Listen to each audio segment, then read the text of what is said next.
बिस्मिल्लाहिर्रहमानिर्रहीम। अस्सलाम वालेकुम। कैसे हैं आप सब? उम्मीद करती हूँ सब खैरियत से होंगे।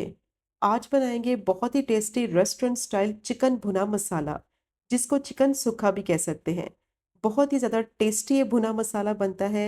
इसको आप एज अ स्टार्टर सर्व कर सकते हैं, दाल चावल के साथ सर्व कर सकते हैं। बहुत ही मज़ेदार सॉफ्ट टेंडर जूसी ये चिकन बनेगी और बहुत ही टेस्टी इसका मसाला तैयार करेंगे। बिल्कुल रेस्टोरेंट स्टाइल टेस्ट और फ्लेवर आपको मिलेगा जो कि आसानी से आप घर पे बना सकेंगे। तो ये टेस्टी चिकन भुना मसाला कैसे बनाया जाता है, वीडियो को एंड तक देखें ताकि रेसिपी को आप आसानी से फॉलो कर सकें। तो चलें फिर शुरू करते हैं इसको बनाना। चिकन भुना मसाला बनाने के लिए 1 किलो हड्डी वाली चिकन ले ली है और चिकन के मीडियम पीसेस कर लेंगे। इसको धोने के बाद थोड़ी देर के लिए छलनी में रख दिया था ताकि इसका जितना भी एक्स्ट्रा पानी है वो निकल जाए। अब चिकन को मैरिनेट करेंगे। 1 टेबल स्पून लहसुन अदरक का पेस्ट डालेंगे। आधा नींबू लिया है, उसका जूस निकाल के डालेंगे। लेमन जूस डालने से चिकन बहुत जल्दी सॉफ्ट टेंडर और जूसी हो जाएगी। अब इसमें 1 टीस्पून नमक डाल देंगे चिकन के हिसाब से, या फिर नमक आप अपने टेस्ट के हिसाब से भी ऐड कर सकते हैं। हाफ टी स्पून हल्दी डालेंगे, अच्छी तरह से मिक्स कर लेंगे। मिक्स करने के बाद चिकन को 1 घंटे के लिए मैरिनेट करेंगे ताकि जो मसाले डाले हैं ना उनका फ्लेवर अच्छी तरह से चिकन के अंदर तक जज्ब हो जाए। और जो इसमें लेमन जूस लगाया है उसकी वजह से चिकन सॉफ्ट टेंडर और जूसी भी हो जाए। और अगर आप इसको बोनलेस चिकन से बनाएं तो फिर आप इसको आधे घंटे के लिए मैरिनेट कर लें। अब मसालों को मैंने चिकन में अच्छी तरह से मिक्स कर लिया है, मसल मसल कर इसको मिक्स करना है ताकि लेमन जूस और मसालों का फ्लेवर अच्छी तरह से चिकन के अंदर तक चला जाए। अब इसको कवर कर देंगे और 1 घंटे के लिए मैरिनेट कर लेंगे ताकि स्पाइसेस का फ्लेवर इसके अंदर तक जज्ब भी हो जाए और चिकन थोड़ी सी सॉफ्ट हो जाए। जब तक चिकन मैरिनेट हो रही है तो इसके लिए मज़ेदार सा मसाला तैयार करते हैं। तो अब पैन में डालेंगे 1 टेबल स्पून साबुत सूखा धनिया, हाफ टी स्पून जीरा डालेंगे, 1 टीस्पून सौंफ ऐड कर देंगे और साथ ही कुछ साबुत गरम मसाले डालेंगे जिसमें हाफ टी स्पून साबुत काली मिर्च, 3 हरी इलायची, 2 छोटे टुकड़े दालचीनी के, एक छोटा टुकड़ा जावित्री का, 3 से 4 लौंग, 2 से 3 तेजपात डालेंगे और एक बड़ी इलायची डाल देंगे। मीडियम टू लो फ्लेम पे सब चीज़ों को अच्छी तरह से ड्राई रोस्ट कर लेंगे और तब तक करेंगे कि अच्छी सी खुशबू आने लगे। और जैसे ही थोड़ी सी खुशबू आने लगेगी तो इसमें 1 टीस्पून कसूरी मेथी डाल देंगे और इसको भी कुछ ही सेकंड के लिए रोस्ट कर लेंगे ताकि कसूरी मेथी का ना कच्चापन खत्म हो जाए। अब सब गरम मसालों को मैंने अच्छी तरह से ड्राई रोस्ट कर लिया है और बहुत ही अच्छी खुशबू आ रही है। फ़ौरन से इसको प्लेट में निकालेंगे और अच्छी तरह से इसको रूम टेम्परेचर पर ठंडा कर लेंगे। ठंडा करने के बाद इसको मैंने पीस लिया है पाउडर फॉर्म में और ये टेस्टी मसाला तैयार हो गया है। अब पैन लेंगे, उसमें डालेंगे आधा कप कुकिंग ऑयल और जैसे ही ऑयल गर्म हो जाएगा तो प्याज को फ्राई करेंगे। 4 मीडियम साइज़ की प्याज ली है, प्याज को बिल्कुल बारीक चॉप कर लिया है। प्याज इसमें थोड़ी-सी ज़्यादा इस्तेमाल होगी। अब प्याज को इतना फ्राई करना है स्टर करते हुए कि इसका कलर गोल्डन ब्राउन हो जाए। अच्छी तरह से गोल्डन ब्राउन कलर आ जाने तक प्याज को फ्राई करेंगे। प्याज का कलर वाइट नहीं रखना वरना मसाले का टेस्ट है ना, फिर आपको वैसा नहीं आएगा जैसे आप रेस्टोरेंट में खाते हैं। कंटिन्यू स्टर करते हुए प्याज को मैंने फ्राई कर लिया है और कितना अच्छा प्याज का कलर आ गया है। गोल्डन ब्राउन हो जाने तक प्याज को फ्राई करना है। अब इसमें डालेंगे 1 टेबल स्पून बारीक चॉप किया हुआ लहसुन, 1 टेबल स्पून बारीक चॉप किया हुआ अदरक, 3 बारीक कटी हुई हरी मिर्च डाल देंगे और अच्छी तरह से फ्राई कर लेंगे 1 से 2 मिनट के लिए ताकि सब चीज़ों का कच्चापन खत्म हो जाए और अच्छी सी खुशबू आने लगे। मीडियम टू लो फ्लेम पे सब चीज़ों को अच्छी तरह से फ्राई कर लिया है, कच्चापन भी खत्म हो गया है और बहुत ही अच्छी खुशबू आ रही है। अब इसमें डालेंगे टमाटर। टमाटर की क्वांटिटी भी थोड़ी सी ज़्यादा ही इस्तेमाल करेंगे।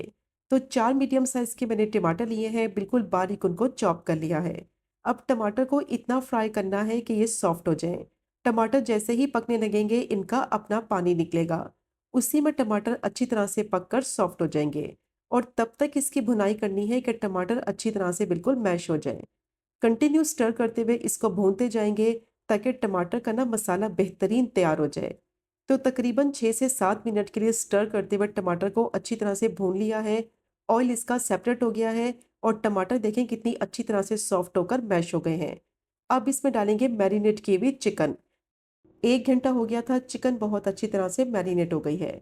अब चिकन को मसाले में ऐड करने के बाद इतना भूनेंगे कि इसका जो कलर है ना वो चेंज हो जाए और चिकन की स्मेल खत्म हो जाए। हड्डी वाली चिकन है तो उसको आपने कम से कम 1 घंटे के लिए ज़रूर मैरिनेट करना है। तो मसाले का जो टेस्ट है ना चिकन के अंदर तक आसानी से चला जाएगा और चिकन अंदर से सॉफ्ट टेंडर और जूसी भी बनेगी। अब चिकन को मैंने 7 से 8 मिनट के लिए मसाले के साथ अच्छी तरह से भून लिया है। अब इसमें डालेंगे 1 टीस्पून कश्मीरी लाल मिर्च पाउडर। ये ज़्यादा स्पाइसी नहीं होती लेकिन कलर बहुत अच्छा आएगा इससे मसाले का। हाफ टी स्पून मसाले के हिसाब से नमक ऐड करेंगे या फिर आप अपने टेस्ट के हिसाब से भी नमक ऐड कर सकते हैं। चिकन को मैरिनेट करते वक्त भी नमक ऐड किया है तो इसलिए नमक की क्वांटिटी आप अपने हिसाब से डालें। अब दोबारा से चिकन को मैंने 6 से 7 मिनट के लिए अच्छी तरह से फ्राई कर लिया है। ऑयल इसका सेपरेट हो गया है, चिकन का कलर भी चेंज हो गया है और बहुत ही अच्छी खुशबू भी आ रही है। जितनी अच्छी तरह से इस पॉइंट पर चिकन की भुनाई करेंगे उतना ही इसमें टेस्ट आएगा। अब जो मसाला पीस के रखा था वो भी इसमें ऐड कर देंगे और दोबारा से इस मसाले के साथ चिकन को भून लेंगे तकरीबन 5 से 6 मिनट के लिए, ताकि जो मसाला डाला है ना उसका फ्लेवर भी चिकन के अंदर तक अच्छी तरह से चला जाए। तो बहुत ही टेस्टी ये चिकन भुना मसाला बनेगा। आप इसको दाल चावल के साथ सर्व करें, सब्जी के साथ सर्व करें, एज अ साइड डिश आप इसको सर्व करें। बहुत ही टेस्टी ये चिकन सूखा बनकर तैयार होता है। अब चिकन को मसाले के साथ दोबारा अच्छी तरह से भून लिया है। ऑयल इसका सेपरेट हो गया है और बहुत ही अच्छी मसाले की खुशबू आ रही है। अब इसमें 2 से 3 टेबलस्पून पानी ऐड कर देंगे। अच्छी तरह से इसको मिक्स करेंगे। मिक्स करने के बाद फ्लेम को बिल्कुल लो कर देंगे। मीडियम टू लो फ्लेम पे 10 मिनट के लिए कवर करके इसको पकने देंगे ताकि अंदर तक चिकन अच्छी तरह से सॉफ्ट हो जाए। और चिकन के छोटे पीसेस हैं इसलिए इसको पकने में ज़्यादा टाइम नहीं लगेगा।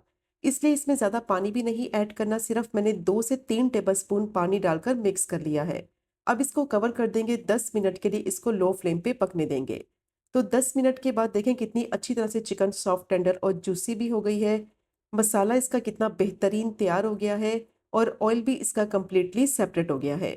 तो इस पॉइंट पर अगर आप चाहते हैं तो इसमें ग्रेवी रखने के लिए पानी भी ऐड कर सकते हैं, लेकिन मैं इसको एज अ साइड डिश सर्व करूंगी इसीलिए मैंने इसको थोड़ा सा ड्राई ही रखा है। अब इसको अच्छी तरह से मिक्स करते हुए हाई फ्लेम पे 2 से 3 मिनट के लिए भून लेंगे ताकि ऑयल इसका कंप्लीटली सेपरेट हो जाए। और लास्ट में इसमें डालेंगे 7 से 8 कड़ी पत्ते, 2 से 3 टेबलस्पून बारीक चॉप किया हुआ हरा धनिया डालेंगे। अच्छी तरह से मिक्स करते हुए 1 से 2 मिनट के लिए हाई फ्लेम पे भून लेंगे ताकि जो कड़ी पत्ता डाला है ना उसका फ्लेवर अच्छी तरह से मसाले में मिक्स हो जाए और थोड़ा सा कड़ी पत्ता सॉफ्ट हो जाए। तो बहुत ही टेस्टी चिकन सुक्का तैयार हो गया है। रेस्टोरेंट से कई गुना ज़्यादा बेहतर आप इसको घर पे बना सकते हैं। पराठे के साथ सर्व करें, चपाती के साथ सर्व करें, बहुत ही ज़्यादा टेस्टी लगता है। अब फ्लेम को बंद करेंगे और टेस्टी चिकन भुना मसाला को सर्व करते हैं। तो ये चेक करें आप इसकी फाइनल लुक। कितना परफेक्ट ये चिकन भुना मसाला बना है, मस्ट ट्राई कीजिएगा। बहुत ही ज़्यादा टेस्टी बनता है, सॉफ्ट टेंडर जूसी ये चिकन बनेगी, मसाले का फ्लेवर इसके अंदर तक अच्छी तरह से एब्जॉर्ब होगा। तो ज़रूर ट्राई कीजिएगा ये टेस्टी चिकन भुना मसाला की रेसिपी को। अगर आपको आज की वीडियो पसंद आए, आज की रेसिपी पसंद आए, चैनल को ज़रूर सब्सक्राइब करें, वीडियो को लाइक करें और शेयर करें। इंशाल्लाह मिलेंगे अगले कुकिंग व्लॉग में फिर एक नए रेसिपी के साथ। तब तक मुझे अपनी ख़ास दुआ में याद रखें। अल्लाह हाफ़िज़।